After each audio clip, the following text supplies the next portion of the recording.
ওই ব্যক্তিও জান্নাতে যাবে যে তার দ্বীনী ভাইকে দেখতে যায়। কি অবস্থায় আছে একটু দেখে আসি। শেষে এই বাক্যটি এখন আর সমাজে চলে না। এখন কে কাকে দেখতে যাবে, এখন দলীয় দাপটে একজন আর একজনের বিরুদ্ধে লেগে পড়েছে।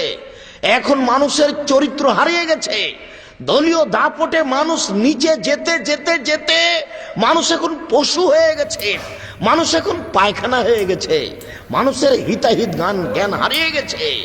কে কাকে দেখতে যাবে, এই বাক্যের কত দাম হতে পারে সে কে বুঝবে।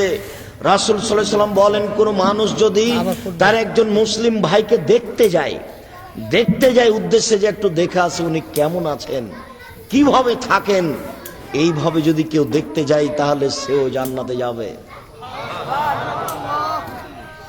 আজকে কি অবস্থা সেটা আপনি বুঝতে পারছেন। যুবক শোনো, রাসূল সাল্লাল্লাহু আলাইহি ওয়াসাল্লামের এই কথাটা তোমাকে স্মরণ করিয়ে দিই। তিনি আজ থেকে নিয়ে